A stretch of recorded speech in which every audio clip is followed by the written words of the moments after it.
우리는 지난주 마가복음 9장 1절에서 10절의 말씀을 살펴봄으로써 제자들의 메시아 사상을 교정하고 계시는 예수님의 모습을 볼 수가 있었습니다. 변화산 사건을 통해서 예수님께서 다시 한번 고난과 죽음에 대해서 그리고 다시 살아나실 것에 대해서 말씀해 주셨지요. 예수님께서 메시아이심을 그 산에서, 높은 산에서, 그리고 변화산에서 눈과 귀로 확인한 제자들은 예수님께서 고난 받을 것임을 다시 한번 듣게 됩니다. 우리 지난 말씀을 기억하면서 9절의 말씀을 한번 읽어보겠습니다. 그들이 산에서 내려올 때 예수께서 경고하시되 인자가 죽은 자 가운데서 살아날 때까지는 본 것을 아무에게도 이르지 말라 하시니. 하지만 제자들은 메시아가 예수님께서 고난받아야 한다는 것을 아직 이해할 수 없었다라고 하였죠. 우리 10절의 말씀을 읽어보겠습니다.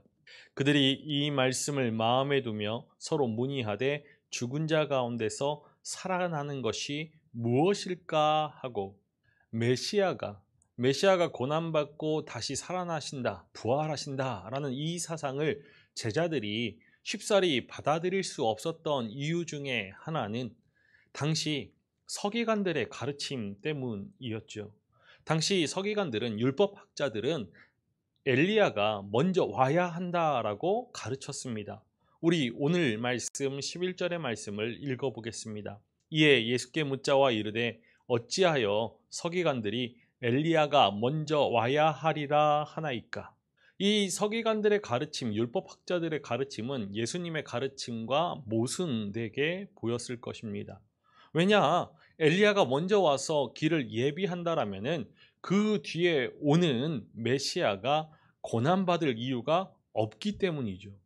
그래서 제자들이 질문하는 것입니다. 어찌하여 서기관들이 엘리야가 먼저 와야 하리라 하나이까?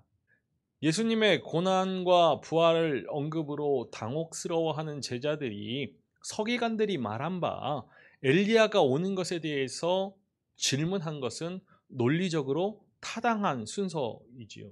하나님의 계시의 음성을 들었습니다. 귀로 들었죠. 구름 속에서 소리가 나되 이는 내 사랑하는 아들이니 너희는 그의 말을 들으라 라는 하나님의 계시의 음성을 들었습니다.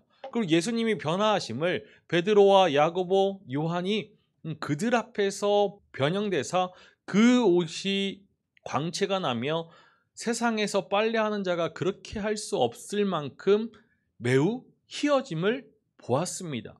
이러한 제자들이 이 질문을 하는 이유는 예수님께서 메시아 되심을 의심해서가 아니었을 것입니다. 메시아가 고난받아야 하는 이유를 이해할 수 없었기 때문에 어찌하여 서기관들이 엘리야가 먼저 와야 하리라 하나이까? 라는 질문을 던지게 되는 것이죠. 율법학자들의 가르침과 전혀 다른 가르침을 들을 때 그것이 예수님의 메시아의 가르침이라 할지라도 쉽게 받아들일 수 없었을 뿐만 아니라 이해하기 더 어려웠던 것입니다. 이처럼 고정관념은 깨기 어려운 것이지요. 하나님의 계시의 말씀을 들어도 당시 주류를 이루고 있었던 그런 신학, 사상 이런 것들과 다르다라면은 받아들이지 못하고 주저하게 되는 것입니다. 그래서 당시 그 신학이나 사상으로 계시의 말씀을 곡해하기도 하는 것입니다. 부활은 종말의 도래를 알리는 신호였고, 엘리야는 주의 날, 곧 종말 전에 오리라 기대된 인물이었습니다. 제자들은 예수님께서 인자가 부활할 것이다 라는 그 말을 이어받아서 그와 같은, 부활과 같은 종말론적인 사건이 일어나려면은 이 종말이 오기 전에 있으리라 기대되었던 그 엘리야가 오는 것, 이 엘리야의 옴이 성취되었는지 확인하고자 질문하는 것이죠. 예수님의 메시아 되심을 증언하는 하나님의 계시, 이는 내 사랑하는 아들이라, 이것과 자신의 고난을 예언하는 메시아의 말씀, 인자가 죽은 자 가운데서 살아날 때까지, 이 말씀에 앞서서 제자들은 당시 신학자들, 서기관들, 율법학자들의 주장을 언급하고 있습니다.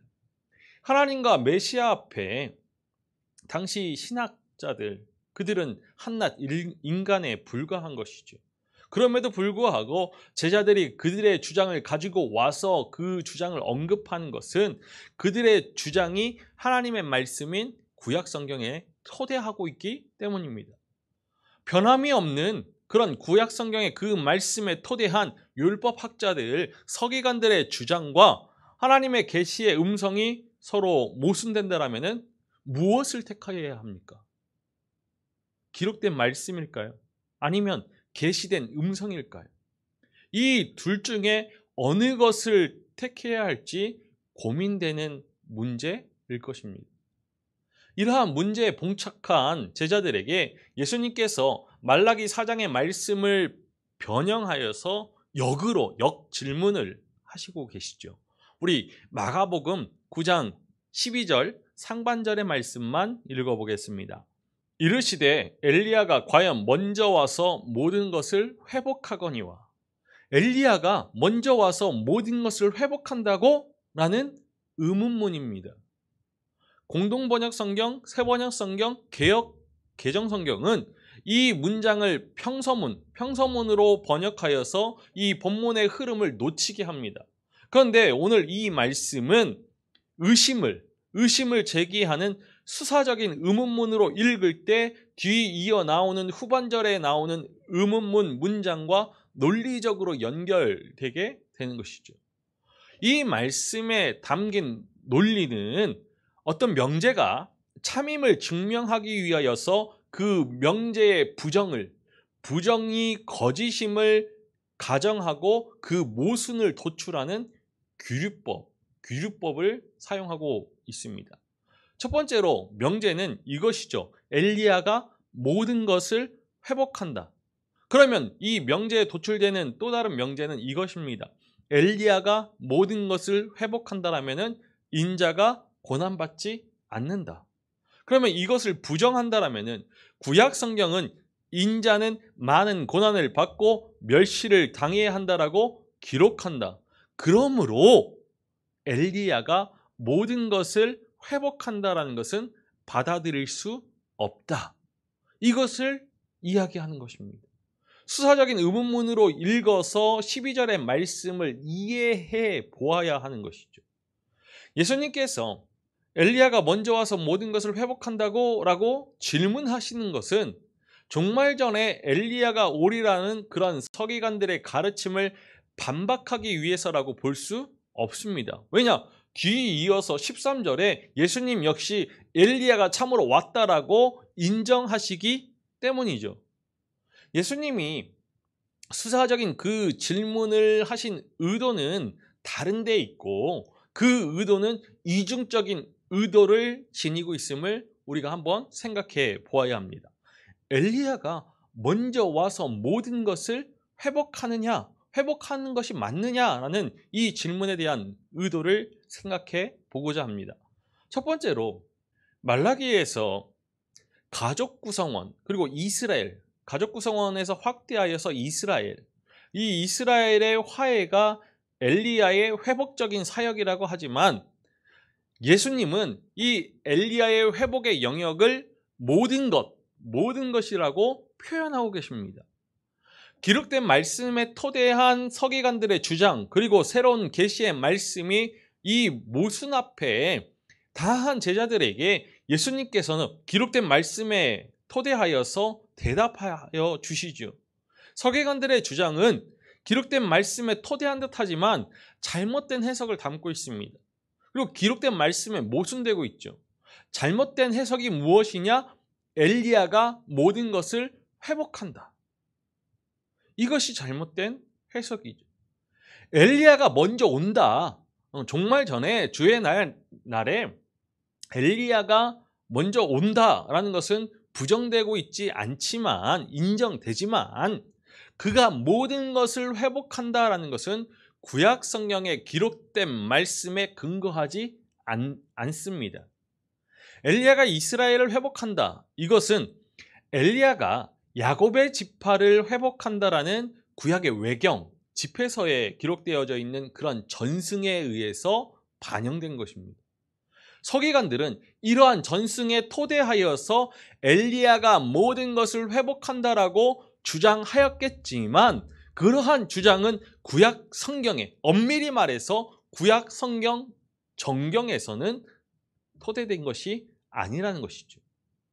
이렇게 말라기 본문의 변화는 예수님께서 엘리야, 곧 주의 길을 예비하는 자 세례 요한의 그러한 회복적인 사역이 불완전하였다, 불완전성을 지적하고 계신 것입니다.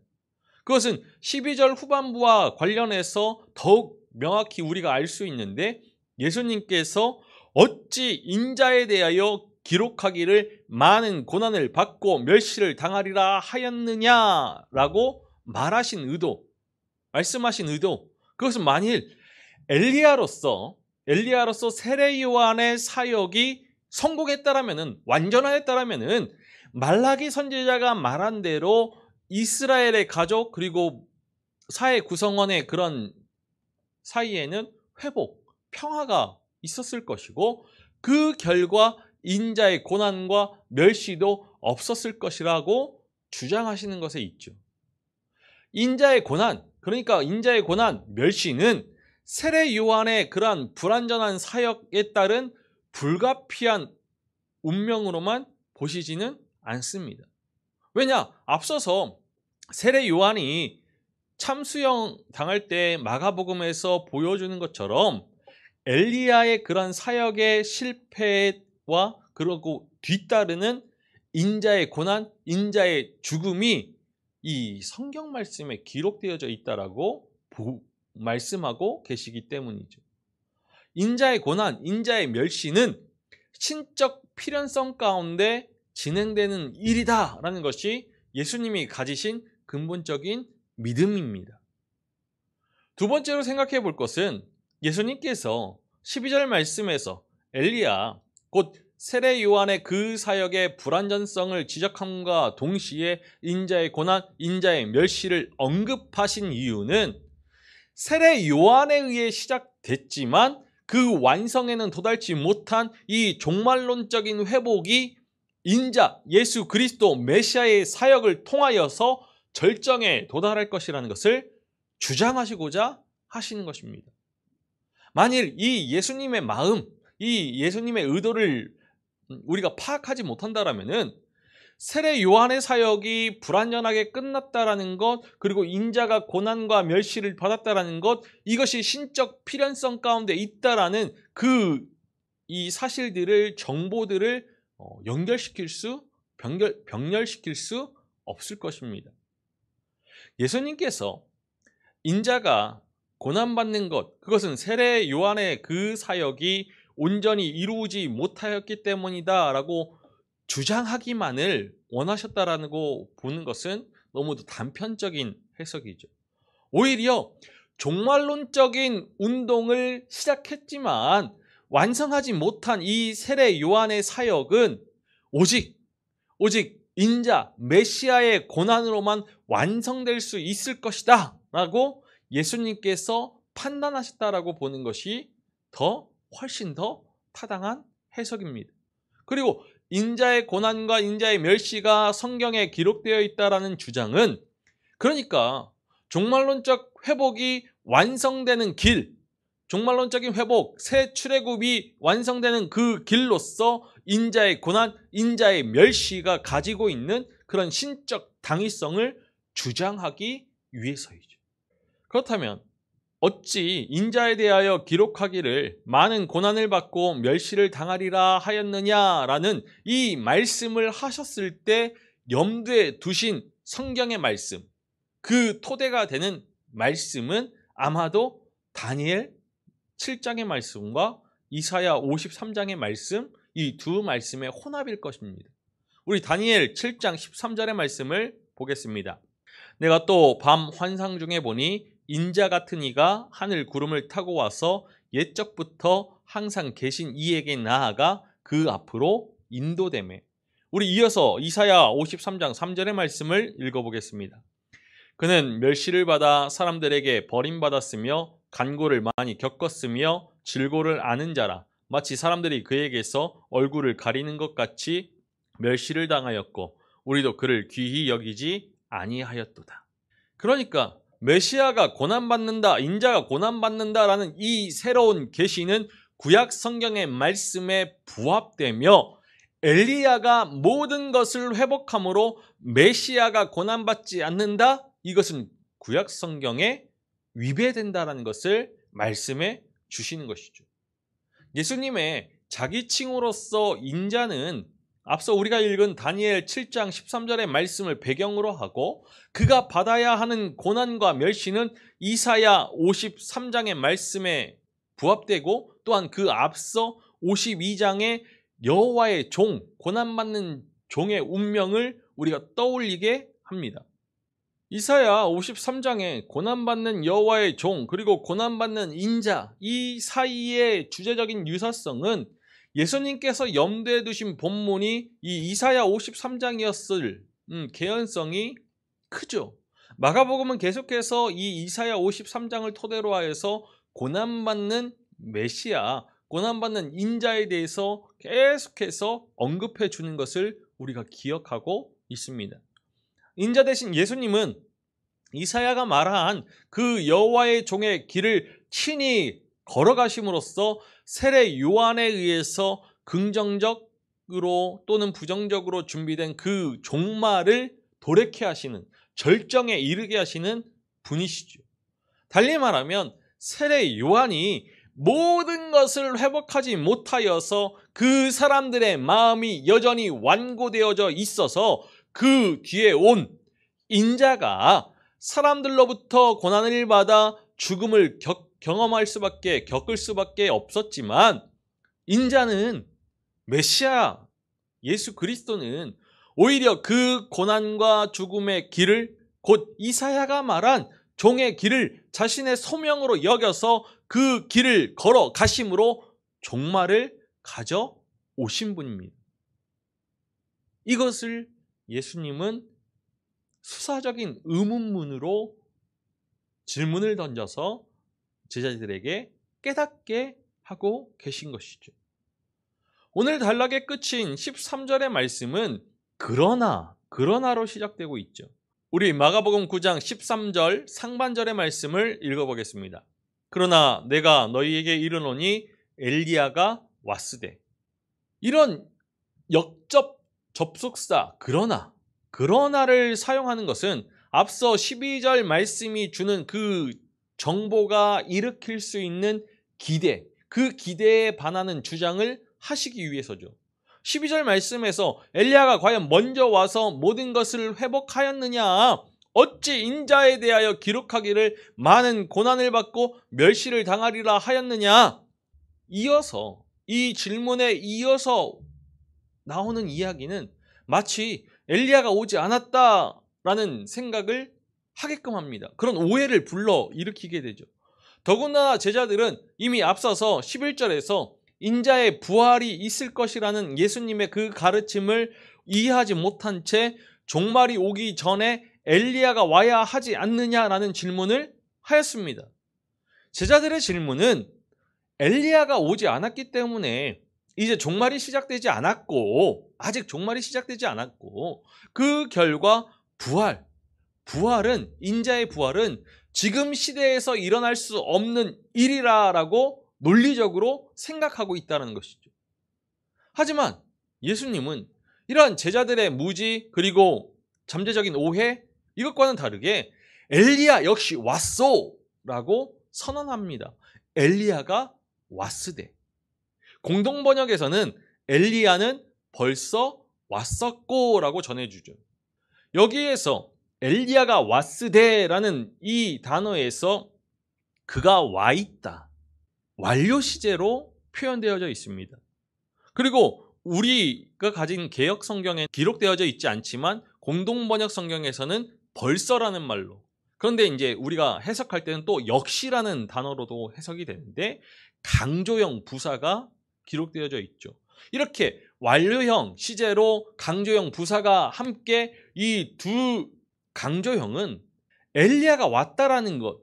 그러니까 곧 준비된 종말을 부각하고자 엘리야가 왔으되, 그리고 벌써 아니면 역시 엘리야가 벌써 왔으되, 엘리야가 역시 왔으되, 이렇게 해석함을 통하여서 엘리야가 온 것을 예수님께서 이야기하고 계신다, 인정하고 계신다라고 우리가 볼 수 있다는 것이죠. 엘리야가 메시아보다 먼저 오리라 라는 서기관들의 가르침은 분명히 옳은 것입니다. 그것은 구약의 말씀에 토대한 가르침이죠. 우리가 잘 알고 있는 말라기 4장 5절의 말씀입니다. 그런데 이렇게 온 엘리야에게 일어난 일, 그것은 고난이었습니다. 우리 마가복음 9장 13절의 하반절의 말씀을 읽어보겠습니다.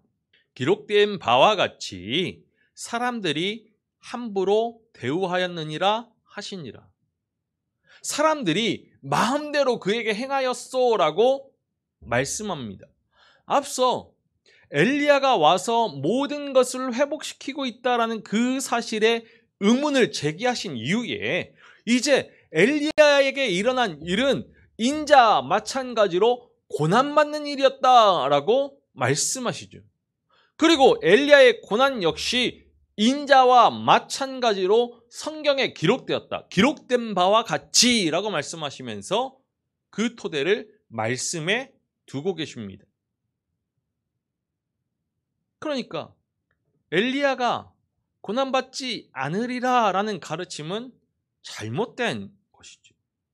구약 성경의 말씀을 보면 엘리야는 고난받았습니다. 열왕기상 19장 2절에서 이세벨에게 고난받죠. 그리고 열왕기상 19장 10절 말씀에서 자신이 여호와께 대한 유별함으로, 열심히 유별함으로 이스라엘 자손들이 제단을 헐고 선지자들을 죽였기에 자신만 남았다라고 그렇게 이야기합니다.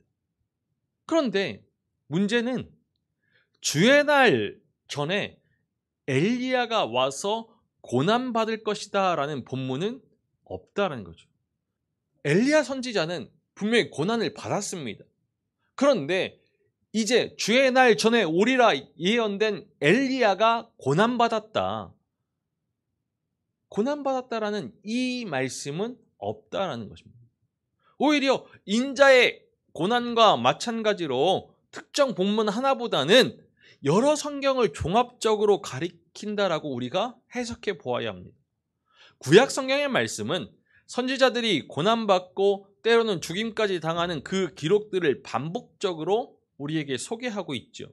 그러니까 엘리야 선지자는 분명 고난을 받았지만 이제 주의 날 전에 올, 종말 전에 올 엘리야가 고난을 받는다. 이것은 엘리야에 빗대어진 세례 요한 역시 이 선지자로서 구약 선지자들의 그런 운명을 피할 수 없을 것이다 라고 우리가 해석해 보아야죠. 물론 지금 맥락에서 엘리야의 고난에 대해서 언급하는 이유, 그것은 그의 길을 따르는, 이 엘리야의 길을 따르는 인자의 길에 대한 예시를 보여줄 수 있기 때문입니다. 엘리야에게 사람들이 그들의 마음대로 행하였다라면은 그 엘리야의 뒤를 잇는 인자를 향한 사람들의 태도 역시 별반 다르지 않을 것이죠. 그들 마음대로 행할 것이 분명합니다. 그러한 의미를 담고서 사람들이 마음대로 행하였다라고 말씀하시는 겁니다. 그러니까 종말 전에 올 엘리야, 이 엘리야 세례 요한의 운명에서 예수님은 자신의 길을 보고 계신 것입니다. 이러한 함축적인 의미는 예수님께서 예수님 자신이 세례 요한과 같은 그러한 운명을 결국 겪게 될 것을 사역의 시작부터 마가복음 1장에서부터 알고 계셨다라는 그 사실을 통해서 우리가 다시 한번 기억할 수 있는 것이죠. 예수님께서 세례 요한이 겪은 것과 같이 인자 역시 고난을 통과하는 것이 불가피하다라고 보신 그런 이유는 앞서 우리가 보았듯이 이사야의 그런 종의 길, 여호와의 종의 길, 고난받는 종의 길을 택하셨다라는 그 이유만 보더라도 확실하지만 현실적인 이유 또한 우리가 생각해 볼 수 있을 것 같습니다. 예수님과 세례 요한은 당시 1세기 그런 사회적인 정치적인 현실에 살아가고 계셨죠. 아마도 회개와 믿음을 통하여서 하나님과 그 새 언약을 맺는 새 출애굽의 메신저는 첫 출애굽 때처럼 당시 부패한 정치 그리고 종교 권력자들과의 충돌이 불가피할 것이다 라고 여기셨기 때문일 겁니다. 그러니까 종교 지도자들에 의해서 그리고 정치 권력자들에 의해서 붙잡히시고 고난받으시고 멸시받으시고 죽임을 당하실 거라고 보시는 것이죠. 이것이 출애굽의 과정입니다. 예수님의 고난 예고는 단연코 고난 예고 그 자체가 목적이 아닙니다. 우리가 앞서 12절 말씀에서 살펴본 것처럼 엘리야에 빗대어진 세례 요한이 이스라엘 구성원 사이에 가져올 그 평화, 이 평화를 가져오려는 종말론적인 사역의 불완전성, 그 미완성으로 인하여서 인자의 고난이 기다리고 있지만 예수님은 오히려 그 미완성, 불완전함을 고난받는 인자를 통한 하나님의 종말론적 구원 사역을 예비케 되었다라는 그런 역설적인 주장을 하시려고 하시는 것이죠. 당시 신학, 사상, 그 사상을 기반으로 한 잘못된 메시아 사상을 가지고 있는 제자들에게 예수님은 오히려 말씀을 토대로 하여서 인자가 고난받고 멸시를 받는 것이 종말론적인 그 새 출애굽의 사역을 위한 절정에 이르게 되는, 그리고 부활을 통하여서 새 출애굽을 일으키심을 깨닫게 하시고자 이렇게 수사적인 의문문으로 또 역설적으로 제자들을 깨우치고 계신 것입니다. 이렇게 우리는 마가복음 9장에서 잘못된 메시아 사상을 교정하시는 예수님의 말씀을 보게 됩니다. 오늘도 예수님은 제자들의 그러한 메시아 사상을 교정하여서 바른 제자도를 품게 하시고자 하시고 계시죠. 신앙에 대해서 성경의 그 말씀에 없는 기대를 하는 사람들이 간혹 있습니다. 한국 교회가 그래왔죠. 하나님께서 세상의 주인이시니까 하나님을 잘 섬기면 세상에서 부와 명예, 성공을 이룰 수 있다라고 믿어왔습니다. 그래서 예수님께서 말씀하시는 것이죠. 나를 메시아로 알고 있느냐? 맞다. 내가 메시아다. 하지만 너희가 부활한 나를 만나기 전에는 나는 절대 너희의 메시아가 될 수 없다. 무슨 말씀입니까? 부활하신 예수님을 만나기 위해서는 고난을 통과해야죠. 고난받으시고 멸시받으신 그 십자가의 길, 그 길을 따르지 않으면 부활의 영광에 이를 수 없습니다. 우리는 어떻습니까? 부활하신 예수님을 만났습니까? 예수님께서 우리의 죄를 해결하러 오셨다라는 그 사실보다 귀신을 쫓아내고 병을 고치는 능력으로 우리의 문제를 해결해 주는 것에 더 관심 가지고 있지는 않습니까? 예수님을 통하여서 우리 자신이 바뀌어야 하는 줄 모르고서 환경이 우리 자신한테 유리하게 바뀌어가기를 기대하는 것, 그것은 결코 신앙이 아닙니다. 명심해야죠. 예수님을 믿는다라고 해서 우리 자신한테 좋은 일이 생기는 것은 아닙니다. 오히려 예수님을 믿으면 우리 자신이 좋은 사람이 되죠. 예수 그리스도께서 모든 죄와 허물을 짊어지시고 십자가에서 죽으시고 사흘 만에 다시 살아나심으로써 우리는 그리스도로 옷 입은 새 사람이 되었습니다. 새 사람이 된 우리는 그리스도를 닮은 말과 행실을 통하여서 새 출애굽의 메시아 예수 그리스도를 증거하고 이 땅에 하나님의 나라, 하나님의 통치를 실현하고자 합니다. 이 삶을 통하여서 우리가 하나님의 사람이 되고 예수 그리스도의 제자가 되어서 그리스도의 향기를 품게 되는 것이죠. 새 출애굽을 이 땅에서 실현해 나아가는 것입니다. 예수님은 이 일을 위하여서 오셨습니다. 예수님은 우리를 위해 십자가를 지시는 고난받는 종이시고 우리를 위해 부활하신 메시아이십니다. 이 믿음으로 십자가의 길, 생명의 길을 걸어갈 수 있는 우리이기를 소망합니다. 부활의 영광을 바라보면서 지금 잠깐 당하는 시험과 환난, 고통, 아픔과 슬픔을 견디고 이겨냄을 통하여서 주님께서 허락하신 새 출애굽의 은혜, 구원의 복된 은총을, 생명의 참 자유함을 누릴 수 있는 우리 모두이기를 주님의 이름으로 간절히 축원합니다. 기도하시겠습니다. 살아계셔서 찬양받으시기에 합당하신 아버지 하나님, 오늘 말씀을 통하여서 제자들이 가진 잘못된 그런 메시아 사상을 교정하시는 예수님의 모습을 바라봅니다.